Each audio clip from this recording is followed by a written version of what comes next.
আসসালামু আলাইকুম বন্ধুরা, আশা করি আল্লাহর রহমতে সকলেই ভালো আছেন।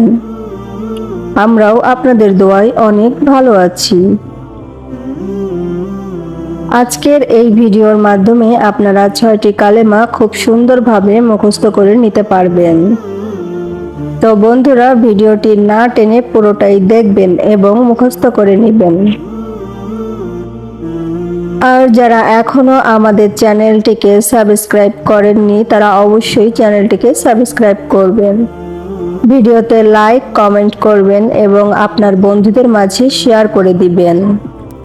তো চলুন বন্ধুরা, দেরি না করে শুরু করা যাক। কালেমা তাইয়েবা, লা ইলাহা ইল্লাল্লাহু মুহাম্মাদুর রাসূলুল্লাহ।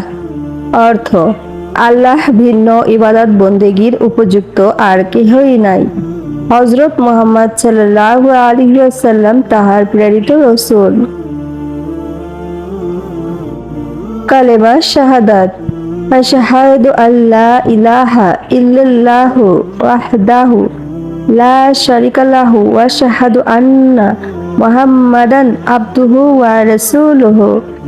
অর্থ: আমি সাক্ষ্য দিতেছি যে আল্লাহ ভিন্ন আর কেহই ইবাদতের উপযুক্ত নাই, তিনি এক, তাহার কোনো অংশীদার নাই। আমি আরো সাক্ষ্য দিতেছি যে হযরত মুহাম্মদ সাল্লাল্লাহু আলাইহি ওয়াসাল্লাম আল্লাহর শ্রেষ্ঠ বান্দা এবং তাহার প্রেরিত নবী। কালেমা তাওহীদ, লা ইলাহা ইল্লা আনতা ওয়াহদাল্লা সানিয়া লাকা মুহাম্মাদুর রাসূলুল্লাহি ইমামুল মুত্তাকিনা রাসূল রাব্বিল আলামিন।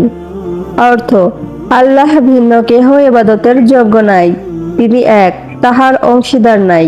মুহাম্মদ রাসূলুল্লাহ সাল্লাল্লাহু আলাইহি ওয়াসাল্লাম মুত্তাকিনদের ইমাম এবং বিশ্বপালকের প্রেরিত।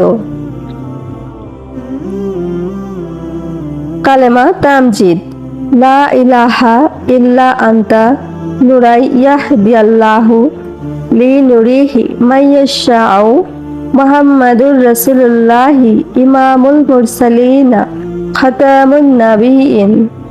অর্থ: হে খোদা, তুমি ব্যতীত কেহই উপাস্য নাই, তুমি জ্যোতিময়, তুমি যাহাকে ইচ্ছা আপন জ্যোতি প্রদর্শন করো। মুহাম্মদ সাল্লাল্লাহু আলাইহি ওয়াসাল্লাম প্রেরিত পয়গম্বরগণের ইমাম এবং শেষ নবী। ইমানে মুজমাল, আমানতু বিল্লাহি কামা হুয়া বিআসমাইহি ওয়া সিফাতিহি ওয়া কাবিলতু জামিয়া আহকামিহি ওয়া আরকানিহি। অর্থ: সর্বমহান সুন্দর নাম ও গুণ বিশিষ্ট আল্লাহ তাআলার উপর ঈমান আনলাম এবং তার আদেশাবলী ও নিষেধসমূহ মেনে নিলাম।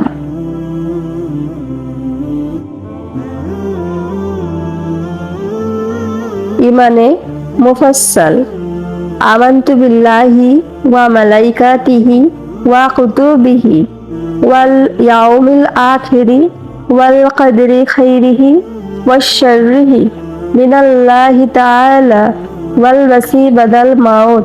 অর্থ: প্রথমত আমি ঈমান আনলাম আল্লাহ তাআলার উপর, দ্বিতীয়ত ঈমান আনলাম তার ফেরেশতাগণের উপর, তৃতীয়ত ঈমান আনলাম তার কিতাবসমূহের উপর, চতুর্থত ঈমান আনলাম তার রাসূলগণের উপর, পঞ্চমত ঈমান আনলাম আখিরাতের উপর, ষষ্ঠত ঈমান আনলাম তাকদীরের উপর, সপ্তমত ঈমান আনলাম মৃত্যুর পর পুনরায় জীবিত হওয়ার উপর।